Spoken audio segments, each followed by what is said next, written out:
Bientôt, j'ai entendu le son faible et lointain d'une voix d'homme qui devenait peu à peu plus forte et plus proche. Saisi d'une grande frayeur, j'ai rampé sous les branches basses d'un chêne et suis resté accroupi, à l'affût, aussi silencieux qu'une souris. J'ai alors reconnu la voix de Silver, lancée dans une conversation passionnée et presque féroce. Je me suis alors avancé autant que possible sous le couvert des arbres.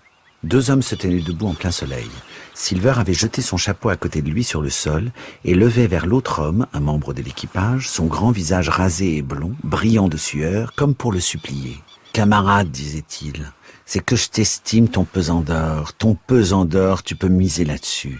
Si tu m'attirais pas comme l'aiguille de la boussole, tu crois que je serais là à te préviendre ? C'est fichu, tu peux plus rien changer. Je te parle pour sauver ta peau. Et si l'un des autres sauvages l'apprenait, qu'est-ce qui m'arriverait, Tom ? Hein ? Dis-moi, qu'est-ce qui m'arriverait ? Silver, a répondu l'autre. Et j'ai remarqué que non seulement son visage était écarlate, mais que sa voix était aussi rauque que celle d'un corbeau et vibrait de plus comme une corde tendue. Silver, vous êtes vieux et vous êtes honnête à ce qu'on dit. Et vous avez de l'argent aussi, que des tas de pauvres marins en ont pas. Et vous êtes courageux, si je me trompe pas. Et vous voulez me dire que vous allez vous laisser entraîner par ce ramassine minable ? Pas vous. Aussi sûr que Dieu me voit, si je me détourne de mon devoir, qu'on me coupe plutôt la main. Un bruit l'a interrompu tout à coup. J'avais trouvé l'un des marins honnêtes. Eh bien, au même instant, j'en ai entendu un autre. Un son ressemblant à un cri de colère s'est élevé au loin dans le marais, suivi par un second, et enfin un hurlement affreux et prolongé. Les rochers de la longue vue en ont envoyé l'écho 20 de fois. Toute la troupe des oiseaux du marais s'est envolée de nouveau dans un bruissement simultané, assombrissant les cieux.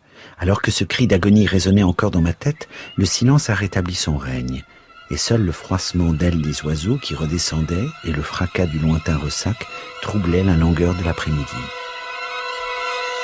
Tom avait sursauté au bruit comme un cheval que l'on éperonne, mais Silver n'avait pas sourcillé.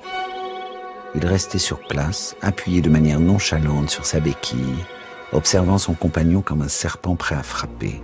« Mais au nom du ciel, dites-moi ce que c'était que ce cri » demanda Tom. « Ça ?» a répliqué Silver, souriant mais toujours méfiant, son œil semblable à une tête d'épingle dans son large visage, mais brillant comme un éclat de verre. « Ça ? Oh, je dis que ce serait Alan. » À ces mots, ce pauvre Tom a réagi en héros.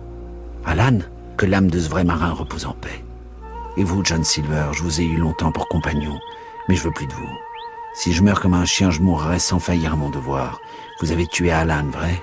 Tuez-moi aussi si vous pouvez, mais je vous y défie. » Ayant parlé ainsi, ce matelot courageux a tourné le dos au cuisinier sans hésiter et s'est mis à marcher vers la plage. Mais il ne devait pas aller bien loin. Poussant un cri, John s'est agrippé à la branche d'un arbre, a dégagé la béquille de son aisselle et a lancé ce projectile insolite de toutes ses forces sur Tom. La pointe a frappé le pauvre homme dans le dos, entre les épaules, avec une violence stupéfiante. Il a levé les bras, a exhalé une sorte de gémissement et s'est écroulé. Personne ne saura jamais s'il était blessé légèrement ou gravement. Il est possible à en juger par le bruit que le choc lui ait brisé le dos, mais il n'a pas eu le temps de reprendre ses esprits. Silver, agile comme un singe, même sans jambes ni béquilles, était au-dessus de lui et enfonçait par 2 fois son coutelas jusqu'à la garde, dans le corps sans défense.